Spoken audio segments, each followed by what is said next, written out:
Is there a way I can come down? The following imagery describes the dark and gloomy mood of the story, and it also adds on to one of the major thematic issues of the story, natural versus supernatural. On either side, a dripping wet wall of jagged stone is excluding all view but a strip of the sky.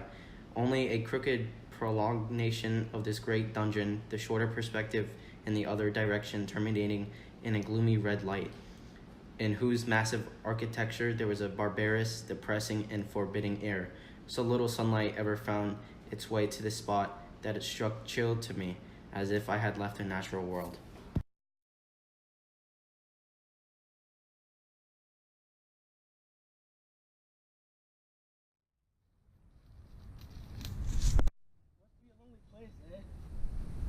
Why must you stare at me like that? Have you seen before over that hill?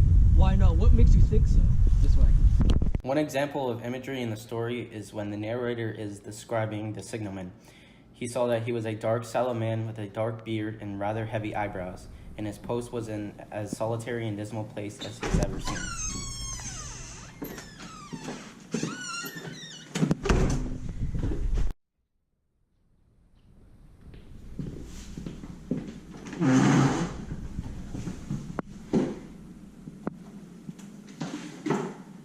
What is troubling you? You keep checking outside. Are you expecting someone? If only that's simple, I'm deeply troubled. What is troubling you? I don't know whether it's my mind playing tricks on me, or the solitude has finally done it, but I constantly hear this computer ringing. I know that it doesn't ring, but I checked anyway. Surely you must know that it's a figment of your imagination. But look at the time. I must be going. Can we meet tomorrow at 11? Wait for me to shine my light. Don't call out. May I ask you why you said hello below there? I'm not sure. Those were the first words that popped into my mind.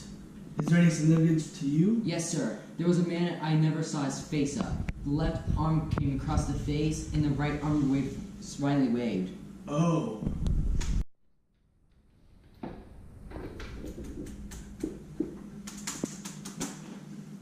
One day ago, I see the specter near the entrance, repeating this movement and cry, "For God's sake, clear the way." I go and check on him, and he disappeared. I go to the tunnel, but he could not be seen. I run back to my box, check the chat, see everything went wrong, but everything was fine. Oh. And that 6 hours passed, and an accident on the rails occurred. Within 10, the dead were ready to rest right where the specter stood. My God, what a scene.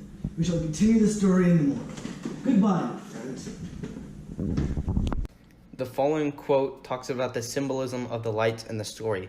The red light symbolizes danger. The lamp of the signalman symbolizes caution. And the darkness and blackness of the tunnel symbolizes death. No, I ran on into the tunnel 500 yards. I stopped and held my lamp above my head and saw the figures of the measured distance and saw the wet stains stealing down the walls and trickling through the arch. And I looked all round the red light with my own red light, and I went up the iron ladder to the gallery atop of it and came down again and ran back here. I telegraphed both ways.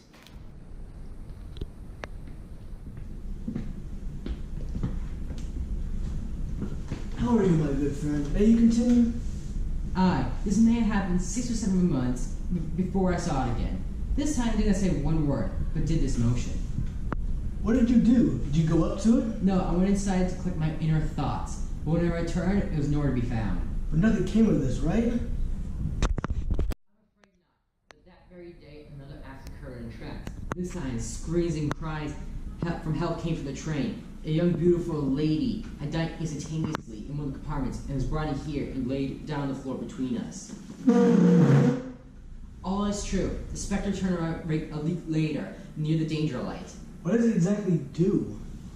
For God's sake, clear the way. I know this is all in my head. What does the specter mean? Why is this danger is warning me? When will this event happen? Why must it haunt me? All good questions with no clear answer. If I try to contact help, I'll be crazy and locked in the asylum. What can I do? Go ahead. The conversations I've had with you the past 2 days, I've gathered that you're quite intelligent, brilliant, and upbeat, but this job is killing you physically and mentally. I would suggest leaving this job and let someone else resume this position. If you would like, I'll accompany you to the best doctor in the world and see what he says of your condition. That's probably for the best. Look at the time. You try to go, and I'll meet you back here after my shift ended. Of course. Till next time.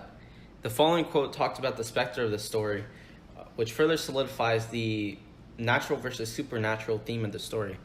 Also, each time the specter appears in the story, accidents seem to occur. The first instance is the train crash, the second instance is the girl's death, and the third instance, which is further alluded by the third appearance of the specter, is the signalman's death. And this can also relate to the second major theme of the story, fate. And the quote is, "Within 6 hours after the appearance, the memorable accident on this line happened, and within 10 hours, the dead and wounded were brought here along through the tunnel over the spot where the figure had stood." The following quote signifies personification and the symbolism of the lights in the story. "He opened the door of the hut and looked out towards the red light near the mouth of the tunnel." Hey, come over here. I need help. Let's move out of the way.